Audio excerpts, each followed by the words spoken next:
Hello, and welcome to the Soul Shaking Love podcast. I'm your host, Valerie Green from CoachValerieGreen.com. And this podcast is dedicated to bringing you the best teachers in mind, body, and spirit connection, both with ourselves and with our true love, so that we can really experience that soul shaking love that we all long for. And today I'm so excited to be interviewing Dr. Glenn and Phyllis Hill. Hi. Hello, Hi. hello. Thank you. Thank you. Yes.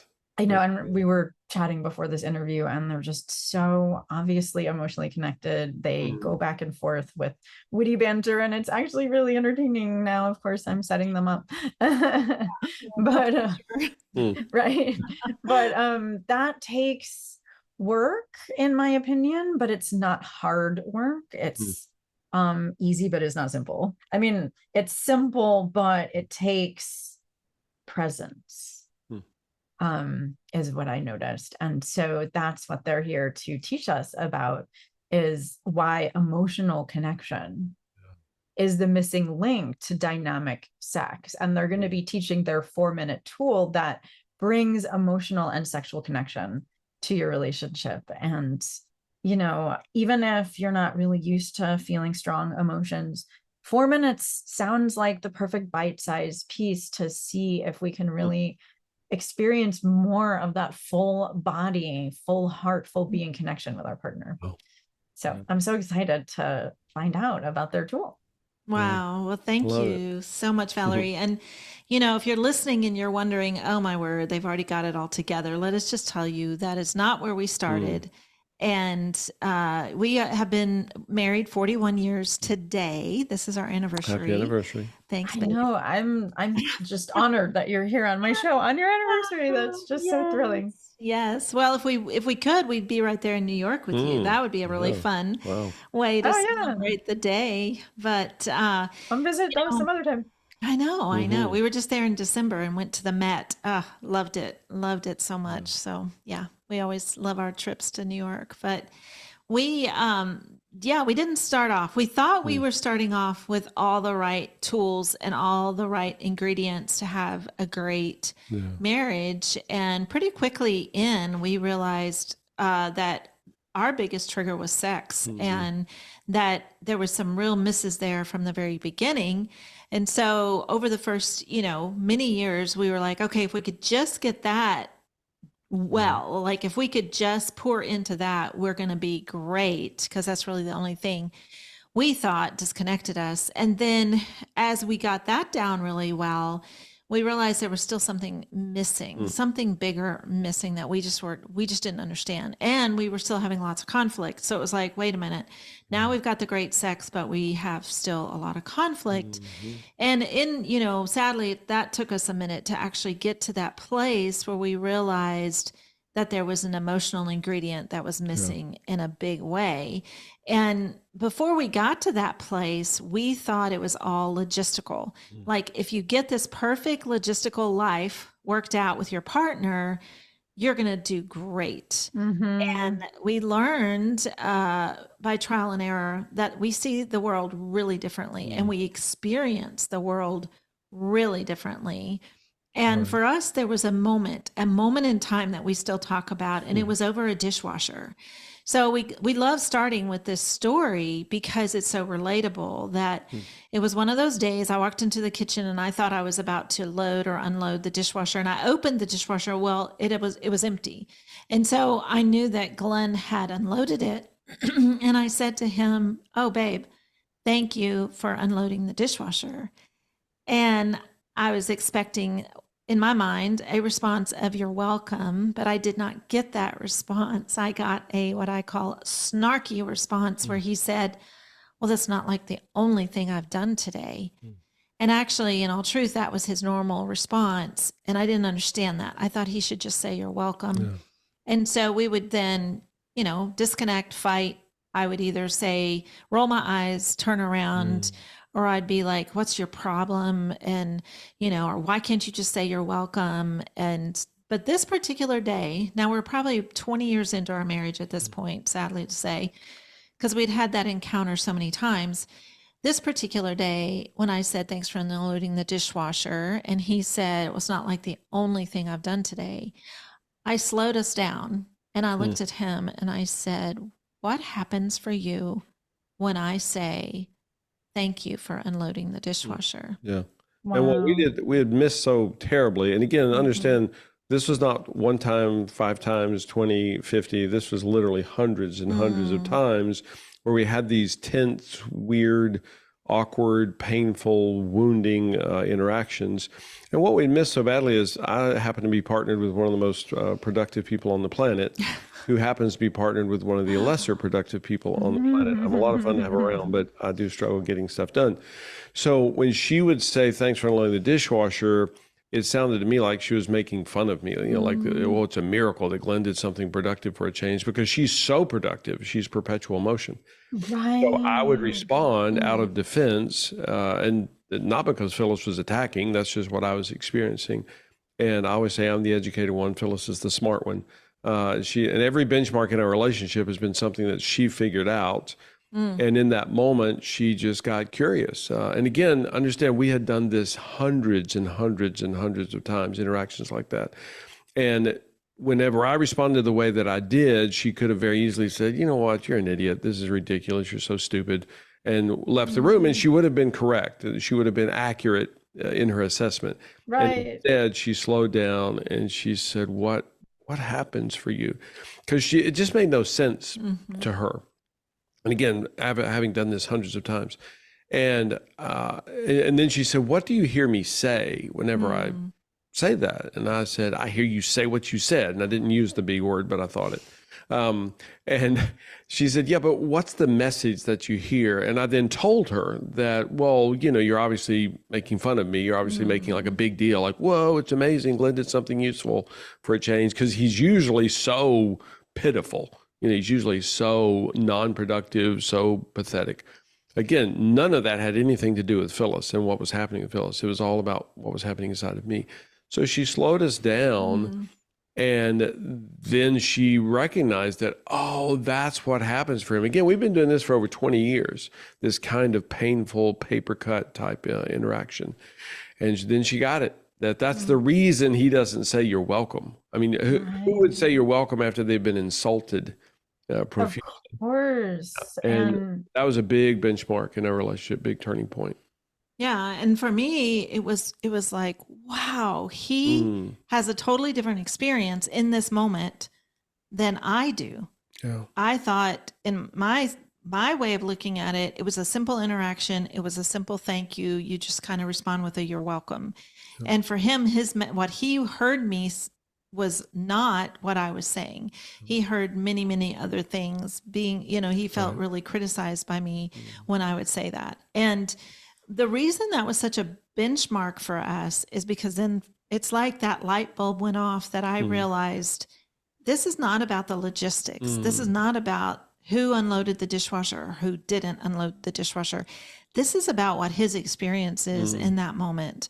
And it's it's like the unspoken words, right? He put in a whole lot of words that were not my words, but that was his experience. And when we kind of began going down this road, I realized it's like so many things fell into place for me. When I understood what he was actually hearing me say, I looked back over the 20 years and I thought, oh my word, how many thousands of times has he heard my criticism when I was actually being genuinely thankful for something or appreciative? And so in that, it kind of shifted us. And anytime he reacted after that in a way that didn't make sense to me, I would slow us down and I'd go, babe, what's happening for you? What is it that you're experiencing in this moment? And so it was such a big turning point for us, which is kind of that benchmark that led us to go down a road of trying to figure out that human condition, like how people connect and how people disconnect, which at that time in our lives, Glenn was able to go back to school and go all the way and get his doctorate. So he had tons of time to do research and really have those moments where it's like, wow, we thought it was always about the logistics, which of course just takes you in a courtroom, right? Because you're trying to prove who's right, who's wrong. Let's go in a courtroom, let's replay the tape. I know what you said. I know what you meant. It's those kind of things that we fight about. We fight about the logistics. Exactly. Which, as I'm sure you know, the research shows that our memory is different depending on how we feel right now. Absolutely. So if I'm angry at you, I'm going to remember what happened in a much different light than if I feel like I'm on your team and you're on my team. Right. And so like the he said, she said is never going to be the same. And that's, why couples get in trouble. And so it was so smart that you decided to slow the moment down. Yeah. And it only took us 20 plus years. Right. I mean, my own husband and I, like, we call that dropping in. That's what we call that.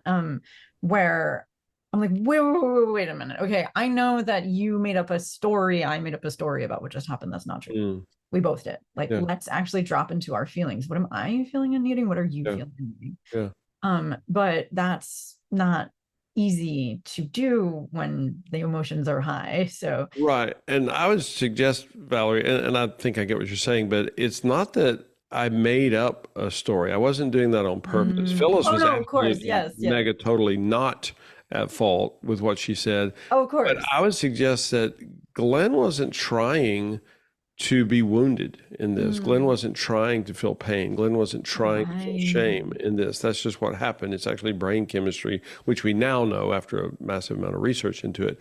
So I really was experiencing what I was experiencing. I really was experiencing wounding from her. Again, not that it's her fault at all.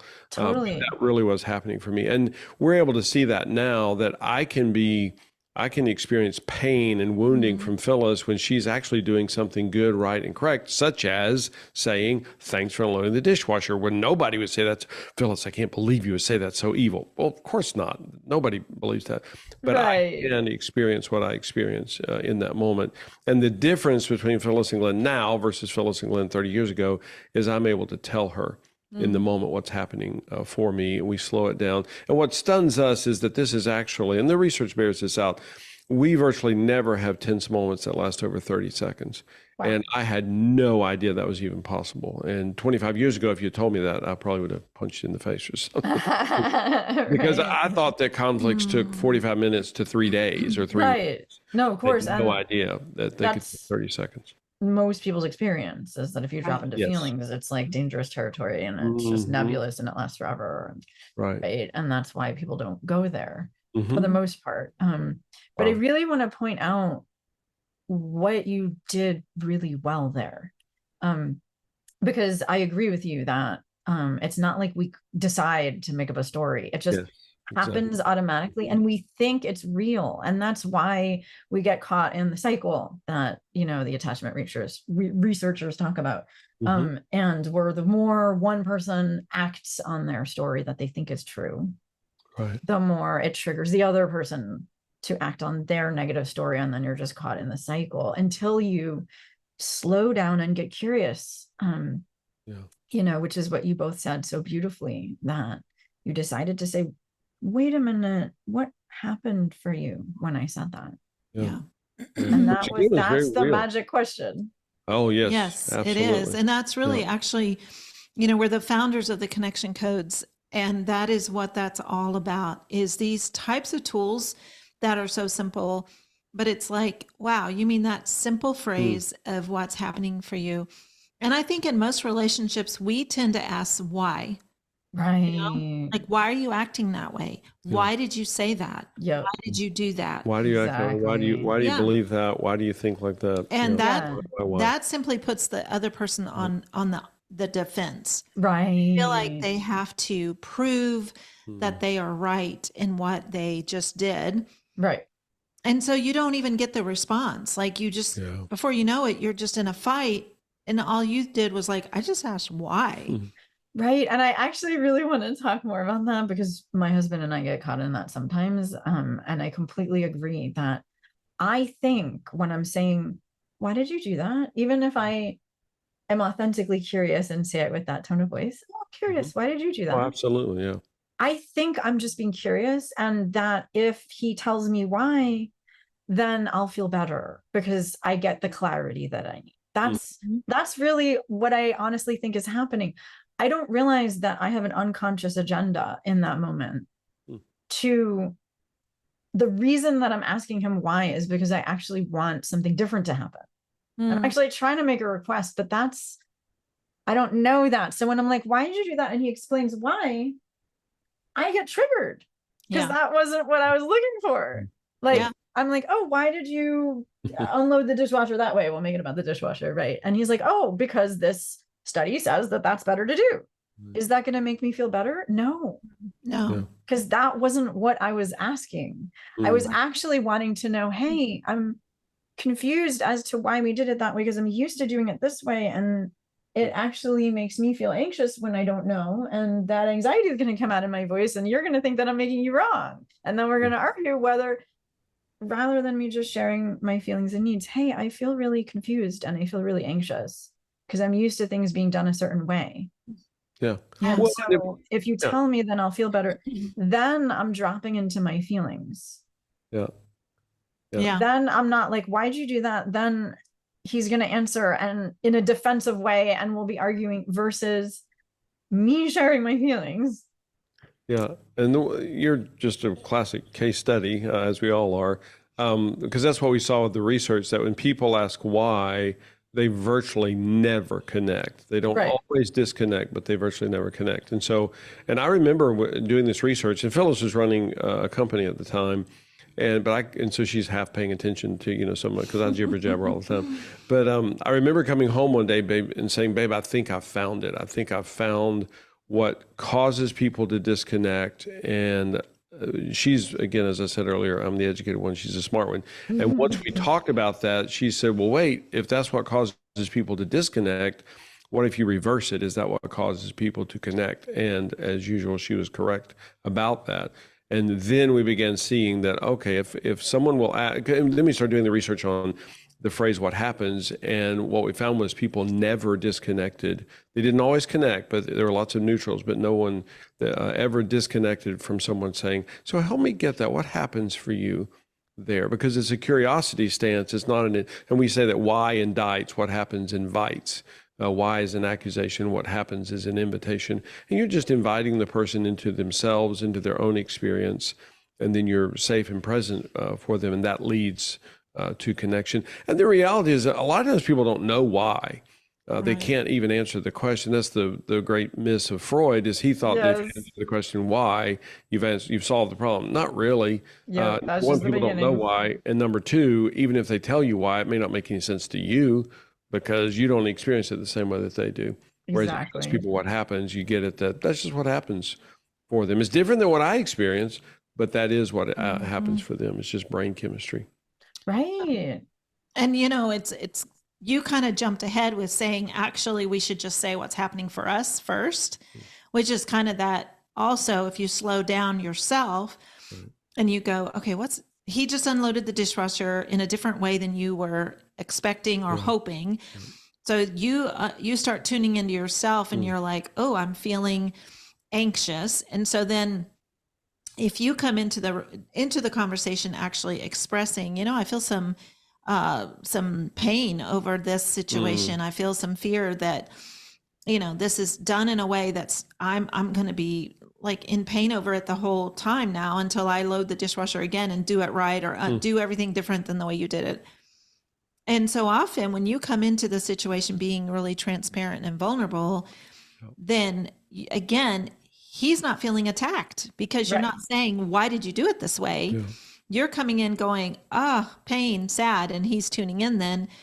And it's these simple steps that you go, wow, can this really make such a big difference? And it really does. And, you know, that's just one of the things, the why versus what happens, that we changed it and we learned it in our own relationship and then did further research on it and found out this is universal. I mean, this is not just us. It is like across the board. And it's not even just in marriages. It's in employee and, you know, the boss, how he talks to his employees, or how, you know, workers. Why did you do that? Like, exactly. That seems like an accusation. Exactly. And, you know, you see it in kids really well when a parent walks in, why didn't you do your homework?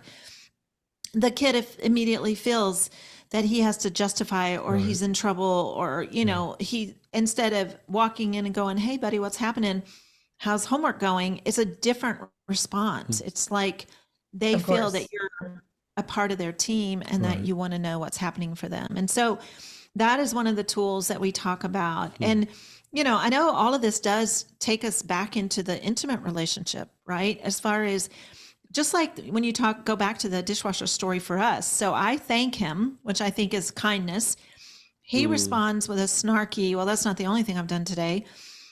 And then back in the old days, I would just kind of turn my back, like whatever, roll my eyes. And then, you know, later, give it a few hours, and then he's approaching me sexually. And I'm like, no, you were such a jerk earlier about the dishwasher. Or vice versa. He's feeling like, you were so cruel by thanking me. And so then that's unspoken words, but it has already now affected us sexually, where we don't feel safe. We don't feel regarded. And so we react to each other in that moment from what was happening hours before, Right. over a simple statement of thank you for unloading the dishwasher. Yeah. And so, well, and we now know, and this research has just been out probably about 15 years, that the brain doesn't distinguish physical pain from emotional pain. Right. So the equivalent of that, and as far as from her brain's perspective, you know, throughout the course of the day, I punched her in the face, I kicked her in the shin, I stomped on her foot, and I jabbed a screwdriver in her shoulder. Then it's 7 o'clock in the evening and I want to be involved sexually. Well, her brain is just like, what? You're the person that stabbed me in the shoulder, you punched me in the face, you kicked me in the shin, you stomped on my foot. And I still feel the pain from that. And now you want to do sexual stuff? No, you're a pain source for me. Of course, for so often the other party doesn't even remember those interactions. Right. It certainly doesn't recognize. Yeah. Right. Certainly doesn't recognize the impact. Yes, exactly. Yeah. Which is, you know, in our body, as you so aptly said there. And I think that bears repeating, that the brain does not know the difference between physical pain and emotional pain. Yeah. Which is why emotional abuse can be sometimes even more hurtful. Yes. Oh, wow. Absolutely. But you don't have to be abusive to cause the other person emotional pain. I think that's, you know, what bears repeating is that you're going to say something totally innocent, like, thank you for unloading the dishwasher. You think you're being generous by saying that. The other person hears criticism, but they don't realize that it's not. They actually think it is. It's not like they choose to make it up, right? This just happens. Yeah. And then later, what you said is her body feels beaten up, even though you didn't know you were doing anything. Right. Yeah. And I love that just your whole podcast is really being mindful of body and soul. Amazing. And, you know, because for a lot of us, I know I grew up where emotions were not talked about. And I, being a very task-oriented person from a very young age, figured out, oh, here's how I get the accolades and the kudos, and just be really good at tasks. And so me too, by the way. I just went in that direction, and I didn't tune in to what was happening for me at all, ever. I used to say, oh, Glenn has enough emotion for both of us. I don't do emotion. And I took great pride in that. Like I opt out. I thought I could opt out. And around 50, my body said, no more. I'm not holding and storing your emotion any longer. And then my body said, so you're just everything's going to start falling apart until you start paying attention. And that's when Glenn was in school doing all this research. And, you know, he was seeing me just falling apart, my body not cooperating. My body, you know, was doing all the things you don't want a body to do. And then he was just kind of coming home, teaching me these concepts about your brain fires emotion. And I was like, no, it doesn't. Not my brain. I don't do emotion, remember? She was not an easy case study. I was not. I fought. But once he really presented the science to me, I was like, are you kidding? Like, why was I not taught this ever in school or by my family or by my community? Why is no one talking about this? Like, it just blew my mind, and I just could not believe it. But then I was also so far behind, right? By the time you're 50, you've established so many patterns. And I'm like, I don't know how to tune in. I mean, that was just crazy to me. Like, wait a minute. You want me to tune into a region in my brain that I didn't even know existed? I've always shied away from or ran away from emotion. Like, nope, you just go get it done. Go get it done, girl.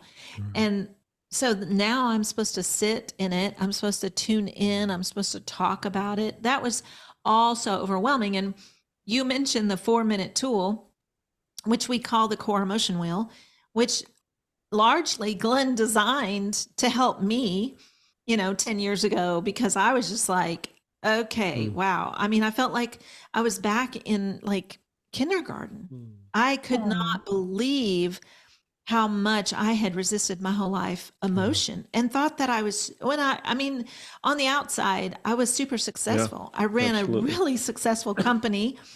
My employees loved me. My clients loved me. I'm making great money. Yeah. So what in the world? Like, how is emotion going to fit into anything that I've built in my lifetime? And so I needed it to be simple. I mean, I made it really clear to start with. I'm not going to read the books. I'm not going to do the research. I'm not going to read the reports, and I'm not going to go back to school. So you got to make this super simple for me, which is where the core emotion wheel, which is actually, across, the world, this core emotion wheel is in, at this point, at least 60 countries where we are teaching this, and it applies in all languages, which is incredible. And it's because it's the human condition. It's like when you learn that your brain has 5 regions that house emotion, it's like, wow, this is not that complicated. Like, you're not trying to learn a whole, 150 to 500 different terms. It's like, it's just 5 regions. That's amazing. Like, let's keep it simple. And that is part of what the core emotion wheel is.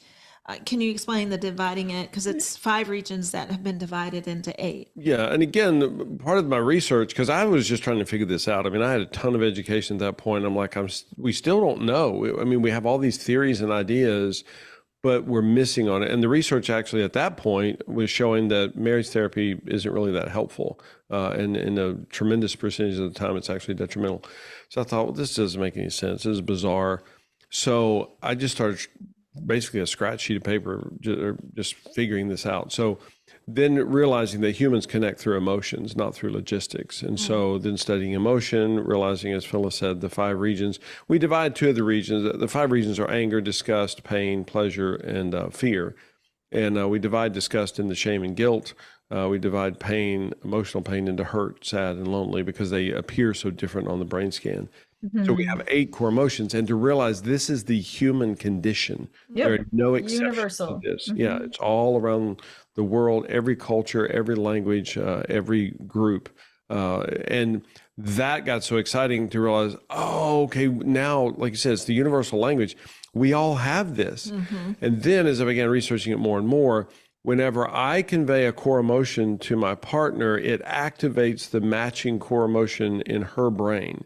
So if I say to her, I felt hurt by what you said, it actually activates the hurt region of her brain, usually at a lower level than what I'm experiencing. And it becomes a shared human experience, and we bond through that. So now you bond as long as you feel safe with each other, but yes. Right. Yes. But now we actually feel closer together 30 seconds later than we did 30 seconds ago, because I shared with her at the core, as opposed to going, you're such a jerk, I can't believe you said that. Right. Which now is another way of saying I feel hurt, but it's making the other person wrong, and then you're going to be arguing. Yep. Yeah. And that's the reason we developed the core emotion wheel, so that people get retrained to convey just the core emotion, not the accusation, not the attack that goes with it, which is what we did when we were 12 months old. Right. Every 12-month-old on the planet is very authentic. Is very vulnerable. All they do is just talk about how they feel. Yep. I mean, without words, but yes. Yeah, it's true. Yeah. Yeah. Well, I mean, when Valerie was 12 months old, we didn't sit around and wonder what was happening with her. We always knew because she was always authentic. She was always vulnerable. Yep. Somewhere along the way, we get knocked off course and we learn how to not be authentic. We learn how to be authentic. Well, I mean, as Gabor Mate puts it so succinctly, when our attachment needs, meaning that in order to be survive and feel safe with our parents or caretakers, conflict with our authenticity, we throw our authenticity under the bus and choose survival. And that's how we are disconnected from our feelings. So I too inherited the belief that I'm a human doing, not a human being for my programming. And it took me a long time to learn how to feel my own emotions too. So I completely get it. And I commend your journey because what Phyllis is sharing, I think, speaks to what a lot of my audience is going through or has gone through, is the journey from thinking that I'm valuable because of what I accomplish to I'm inherently valuable, and how we connect and get our emotional needs met and have this joyful mind, body, spirit, emotional connection. Is if I drop down into my feelings with compassion for myself and the other person, and then we're on the same team, and then I actually feel the way I want to feel, even though I think if I feel my feelings I'm going to fall into an abyss and drown. But actually that's why you came up with this tool, because that is what people think, right, when they don't want to feel their feelings. And so I'd love to hear more of a description of how people can use the tool and what benefit does that bring them. Like, okay, let's say I say I'm hurt by what you said. A lot of my clients who have anxious attachment and they're with an avoidant, you would need to yes and that, meaning like, hey, I'm imagining that you are also feeling hurt right now. I am too. Can we solve this together? Just a little bit more of like, we're on the same team first. Because otherwise, if I say hurt, it sounds like an accusation. But regardless, with you, it sounds like since you'd already been married for so many years, there was already a basis of, okay, we want to be on the same team, even though we're really confused about why doesn't it feel that way. And so when people are in a committed relationship where there's kind of a basis of, okay, we want to be together, but why are we caught in recurring conflict? And why are we arguing all the time? That's where your tool really comes in, I think. Right. And so, how would people really put that into practice? Well, the great thing about the tool, so if you can imagine a wheel, and actually we have this free download for all of your listeners. So if they simply go to connectioncodes.co/soul shaking, they will get the free download with a video that teaches them how to use it and like a PDF with the instructions as well. So amazing. And I'll put that below the video and below the audio in the show notes. So everyone has that. So the thing about this tool is for a lot of us, we have to start by tuning in on a regular basis. Like, so we encourage you to use this tool every single day. And it is for yourself. And the reason we say it's a 4-minute tool, we are thinking you're going to be doing this with another person. So 2 minutes for each person is kind of the best way to look at this, because it's not that you want to just talk forever about what you're experiencing. It's really more for yourself to tune in. Okay, so what's happening with me? And you actually go through each 8 emotions, because sometimes we're quick to identify hurt, but we're really off on identifying guilt or fear or anger or something like that. Yeah, we just don't even recognize that that's happening for us. And so this tool, it's like you're wanting to like almost meet the emotional side of yourself. It's kind of like, hello, I need to get to know you. I've ignored you my whole life. So I'm going to tune in and I want to understand what anger feels like in my body, what sad feels like in my body, what lonely feels like. And sometimes people go, oh, I'm never lonely. I love being alone. And then you realize, okay, you're defining this not accurately. Like, it's not about being with other humans. Like sometimes people go, oh, I would do anything to have an evening by myself. okay, well, that's not the definition of lonely. Right. Because for some, it's feeling alone in the responsibility of motherhood, feeling alone Right. in the responsibility of mowing the grass. You may feel alone in areas of your life that have absolutely nothing to do with people. Right, And right. so Well, it has to do with needing to feel like you're not the only one. Right. Mm-hmm. Exactly. Right. And people are like, if I'm the only one with this experience and I Mhm. want to feel more connected, Yep. loneliness is wanting to feel more connected and not getting it, as opposed to wanting to be alone. Yeah, exactly. And so this kind of tool, it slows you down to go, okay, I'm going to tune in, because every day these fire in your brain, we just ignore them. We don't tune in. And so a 4-minute tool, it's like, okay, let me do this. Let me do this for myself, 2 minutes for myself. But I also love doing it with you so that you understand what's happening with me. And then I want to know what's happening with you. So I want you to do it as well with me. And so it's not necessarily because you're in that moment of feeling heightened. It's more kind of like an inventory. Let's take an inventory of how we're doing. And you often hear things from your partner Right. that you had no clue that that was the fear that your partner was experiencing today, or maybe has all week. And so it's just a great way to connect emotionally in a very short exercise. Right. And we call it an exercise because most people's emotional muscle has atrophied so Right. much. I mean, if you'd said to me 30 years ago, Glenn, how often do you feel shame? I would have said never. But that's because I Right. was drowning in shame. So it was ever Exactly. present. So I didn't even recognize it. I probably, I don't keep track. I probably get hit with shame just as much today as I did 30 years ago. The difference is I process it in 6 seconds, 10 seconds, 12 seconds. And so it has no stranglehold on me. And all 8 core emotions are part of the human condition. Every human experiences them, I'm convinced, every day. But people don't recognize it. They don't recognize that they felt hurt. They don't recognize that they felt guilt, shame, whatever was happening for them. And this is just training their emotional muscle so that they're back to, again, when they're 12 months old, they're good at recognizing it and conveying it, processing it. But so that we're able to retrain ourselves to recognize it and process it in the moment as it happens, which is how we are coded to function. We call it coding because we're hardwired for this, designed that way from birth. Right. And as Phyllis so aptly said, because we're designed to be feeling our emotions from birth, that is what the research shows, as you mentioned, that when we feel emotionally disconnected from ourselves, then that actually causes us to feel pain.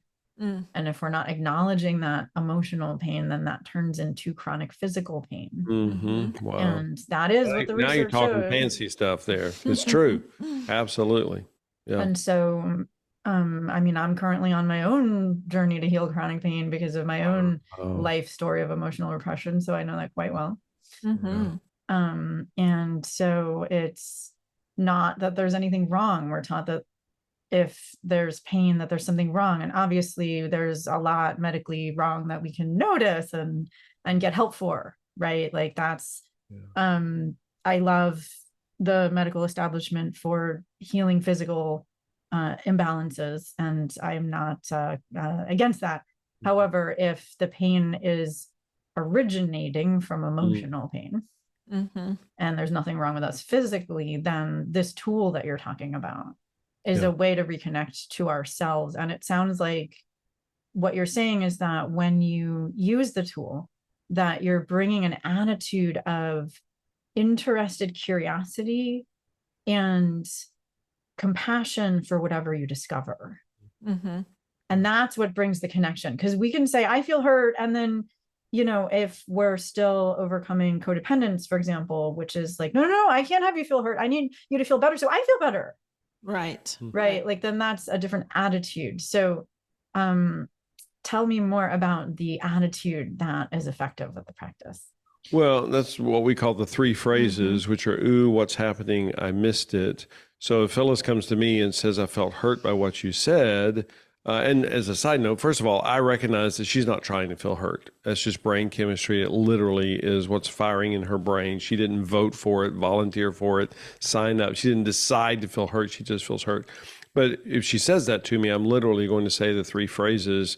I'm just going to ooh her. We call it the ooh. It's just a label, but I'm going to be audible and I'm going to go, oh, so wait, babe, what happened for you? What did I miss? Now, I'm missing it not because I'm an idiot. I'm missing it because she hasn't told me yet, but I want her to know that I'm here. I want to find out what I'm missing with you because she's so valuable to me. And so I use the 3 phrases all day long, like literally, who knows, dozens of times a day. And I'm inviting her into her own experience, inviting her into herself. And I'm just going to be safe and present with her. And then she's able to process this. The research shows that humans don't experience an emotion for more than 19 seconds if it's not reactivated, which is stunning. And it's reactivated by our story. Right. Right. Well, No, it's so by many things, but it's so often reacted by the other person's response. So she comes to me and says, I felt hurt by what you said. And I'm like, what? No, you didn't. I didn't mean anything bad by that. You don't need to be hurt by that. Exactly. I actually just helped reactivate the core emotion. So now it may take an hour and a half or 3 days for it. That was beautifully demonstrated. Yes. Yep. And so it's just stunning to me as we sit with couples, just watching them process through things in 19 seconds. And to think that we're 19 seconds from changing the world is pretty stunning. Because I always thought, I mean, for so many years of our marriage, I thought, oh, well, it's going to take an hour and a half to, wrestle through this conflict. And no, we really need 19 seconds of safety and presence. And we can process through this, which again, I think I started out saying that. It blows my mind that we virtually never have a tense moment that lasts more than 30 seconds. Amazing. I'm just stunned by that. Yeah. I mean, I'm incredibly impressed too. I mean, would you want to demonstrate it, like dropping in, using the tool now, or would that be too complicated? Yeah, absolutely. We could totally do that. Mm-hmm. So, you want to start? You want me to start? As in we're doing the wheel, or what are we doing here? Because that's different than the 19 seconds. So what are we doing, Valerie? Are we doing the wheel? I mean, gosh, that's up to you. Which do you think would be better to demonstrate? We can do the wheel. We can do both, actually. We're really good. Yeah. Let's take a few minutes and we'll do the wheel. Okay. Is that good? Yeah. Because we have a few minutes. So I think that'd be a great way to a great note to end on. And then, of course, you can tell people where they can get it. Yeah. Okay. Yeah, so for me, 2 nights ago, when we were at the movies, I felt hurt by your reaction. Yeah. Whenever I asked you about you squeezing my arm, I just felt, some sharp stabbing pain from that. And then I felt sad that I'd missed with you, that I didn't understand what had happened for you. And then I felt lonely because we're in a movie together, but I didn't feel your presence. I didn't feel your that you were with me in the movie. It just felt distant.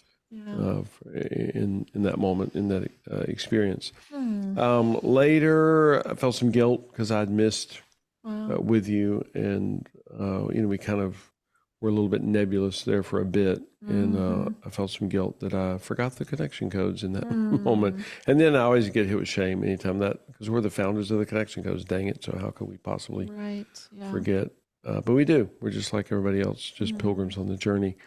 And I feel anger in that really drives me to be better, to be perfect at this. It's just so powerful. We've lived it for a while now, and it really motivates me, pushes me to say, okay, we have to do this well. We have to slow down. Certainly, just for each of us as individuals, for us as a couple, but also because we influence so many other people in this journey. What am I missing? Let's see. Fear. When's the last time I felt fear? I felt some fear this morning when we were driving, and when the guy kind of cut us off, and I never know what kind of crazy drivers are out there, and I didn't know something bad was about to happen, and it didn't, but I felt fear in that moment. And I feel so much joy just getting to partner with you, live with you. Blows me away that we're on this journey together. I'm so thankful that you sold your company and that we get to partner together in this. It's a lot of fun. Thanks. So for me, tons of joy that we're about to go on a cruise to Hawaii. Yes. So excited to do that with you. Anger, felt anger yesterday when I could not get that adapter to work on my laptop. And so it drove me to watch a YouTube video, which was good. Guilt, definitely felt guilt when I missed with you the other night at the movies. And just some shame too that I didn't realize that you were sitting next to me in pain. In that moment, I felt hurt when you mentioned that I was squeezing your arm, because it was an action-packed movie and I really was unaware that I was squeezing your arm, but your response to that, I felt hurt. And some sadness that we still have those moments, you know, like that where we miss each other and we don't communicate at the core of what's happening for us. Lonely, I think that probably I feel a little lonely in all the tasks that have to be done before we leave town for weeks. Like we're going to be gone a long time. So I always get hit with a little lonely during those moments. Fear, I think I felt fear last night when you were sharing so vulnerably with that couple. And I have fear of how that's going to play out in the meeting that he's going to go into, because he's going to have all this information from you. So feel some fear about that. How many, did I get them all? You're close. What am I missing? I don't know. Oh, I think I got them all. That could be so. There you go. Thank you. That's how we do the core emotion wheel with each other. And it's, you know, it's always an interesting exercise for me, because I think just now, even seeing your response, I don't think you realize that have been hit with fear over what you shared last night. So, you know, it's just always a reconnector. Like we kind of touch base and tune in, even if we're talking about like the movies, something painful that happened between us, but it's still such a great, connector. And it's like you're releasing it from your body. So you're not storing it, which brings such health, right? Is that we have to. And so this exercise sometimes takes you into something you didn't even realize you were holding on to. Like, oh, my word, I'm actually feeling lonely about all the things that have to be done in the next 48 hours before we leave town. We get on a plane and fly to LA. So it's like, wow, it's so good for me to express that. Right, because otherwise it'll be underneath. And Glenn will wonder, why are you being like that? And then there's the why question. Like what's happening with her? And that brings us there. And human behavior is driven by emotion. And if the emotions are not unprocessed, and exactly that, I mean, so Phyllis is feeling loneliness with all the stuff that needs to be done. Well, if I don't know that, if I don't tune into her, she's going to pull away from me. She's going to get all wrapped up in the task, which is amazing. I mean, what stuff she gets done is spectacular and so beneficial. But then I sense her distance. Right. I don't know that she's feeling loneliness, feeling a lot of burden from all the stuff that needs to be done. So now I'm like, oh, well, she probably doesn't even want to go on this cruise with me. You know, she's distant from me. And so then I end up feeling hurt or lonely or whatever my pain experience is. And it may be shame that, oh, she doesn't even want to go on the cruise with me. She'd rather go with her girlfriend or by herself or whatever. So, you know, we call it the cycle turns into a cyclone. It speeds up. Cycles speed up with unprocessed emotion. And if we don't process those emotions, there's no telling where we'll end up. And and I'm not talking about 3 days. I'm talking about 20 seconds. And as you said, we don't know that we're making up a story. We think that actually happened. And that only takes, you know, less than 20 seconds. And then it's amazing. you think that she's rejecting you. And then you act on that, and then she feels that, and then you feel against each other, and all it takes is going through the wheel, and then you actually know what's really happening with the other person, and then you're no longer as likely to project, and then you can feel connected. And as far as the acting out of a 19-second scenario, sometimes what's really helpful is to do it wrong and then to do it right for people to see just the big difference. So let's do one. I can start and just have you react to me, not the correct way. How about that? Okay, that sounds We'll do the incorrect way first. So okay, here we go. Oh my word, babe, I am so stressed out. There's no way that I'm going to get everything done before we get on that airplane on Wednesday. Oh, baby. Okay. First of all, we've got a couple days left. You're phenomenal at getting stuff done. We're going to be fine. It's going to be great. You will handle it. You always do. Every trip we've ever gone on, you nail it, and it'll be great. Oh my God, that's awesome, because that's what most people would do. Exactly. And it sounds like the right thing, It because sounds like the it right sounds like thing. right. Exactly. Yeah. And all I did is I reactivated. But it's going to make her fear for feel her. more scared. Yep. Absolutely. Absolutely. I don't feel Yep. heard. Yep. I don't feel seen. Right. And it really shuts me up. Like, I'm like, okay, I just have to do it. Like, I just have to grit my teeth and do it for the next 48 hours, get everything done, because he has already said I'm capable, and I don't. Yes. Oh my God, that's so brilliantly said. The research on that, which we did hundreds of interactions, and that we did exit interviews with people, and we would ask them, so what did you experience whenever he responded that way to you? And the essence of it is, they said, I felt that I was wrong, to feel fear, and I felt stupid. So what I just did, and I know we're doing an enactment, but what I I conveyed to Phyllis, hey babe, just to let you know, you're wrong to feel fear, and you're stupid. Well, we can't. Right, exactly. But I mean, I want to highlight how you didn't know that that's what you were doing. You thought you were giving her reassurance. It sounds great. Right. You thought you were like, hey, you thought you were giving her encouragement. Yep. Yeah. People do it all the time. So instead, let's do it the right way. All right. Oh my gosh, babe, I am so stressed out. I don't think there's any way I can get everything done in the next 48 hours before we get on that plane. Wow. So what happens for you? What happens for me? What am I missing? Oh my gosh. I guess I'm getting hit with fear. And part of the fear is that I have a lot of fear. I have a lot of fear that we're actually going to not get to the airport late. Yeah. Possibly miss our plane, and then we're going to miss the cruise ship because there's no window here. Okay. So I just think I feel fear in that. And then I think I also just feel lonely, that it's just because I know I'm the list maker, I'm the task person. And so I feel a lot of it's on me. And I think I feel sad too, because in the past, the few hours before we ever go on a trip can get really dicey, and I get just dysregulated. And so, I think there's just a lot coming at me right now. And I think I just feel like the next 48 hours is going to be kind of tough. I hear that. So what do you need? Oh man. Well, I thank you for listening. I needed to just process all that. I don't think I realized how much fear I was dealing with. And I get it. And then if you could just partner with me, like, could we share the list? I wrote a list. Absolutely. And maybe you could take some of the stuff that's on the list and help me with some of those things. Yeah. Cool. We can do that. Thanks. Yep. And we do that kind of interaction, who knows, 15 times a day, literally.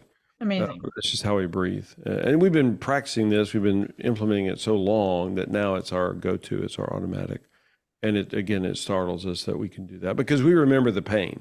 We remember the 30 years of missing each other so badly.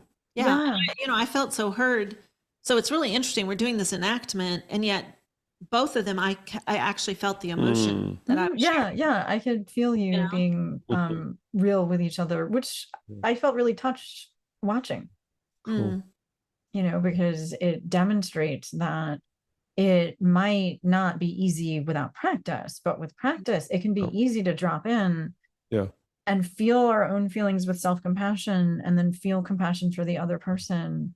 Right. And then, of course, sometimes you might say, I need something that he can't offer. But then once you're on the same team, you can brainstorm solutions. Yes. And actually, two heads are better than one when you feel emotionally connected. And you just demonstrated that so brilliantly.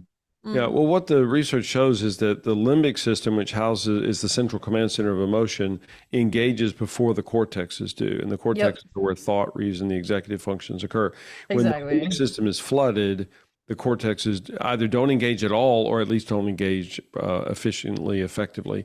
And so then we become dumber versions of ourselves, not because we're dumb, but because the cortex didn't engage. So now I can't even, and you hear people say, I was so upset I couldn't think straight. That is scientifically accurate. That's exactly what happens.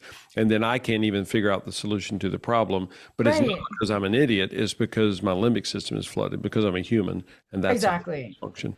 Exactly. And I mean, that is the reason why when we try to solve the problem, when we feel like we're against each other, we'll just argue all night.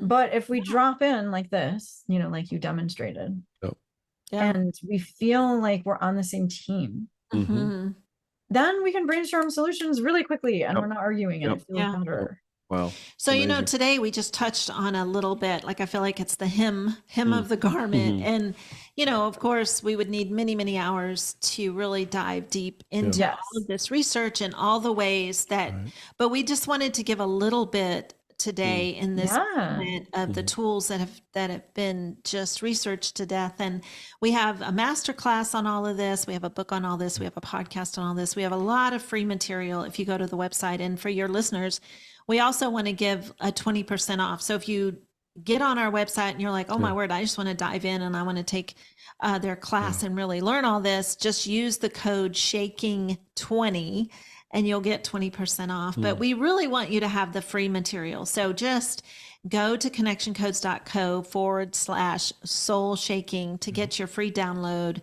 You'll see a video of us doing this as well and get the tool, the actual wheel for free, but then you'll also get how to use it, which is really important, like how to respond to each other when one is doing it. What does the other one do? And so we're excited for your listeners to get started on this journey of emotional connection so that you can have incredible sexual connection.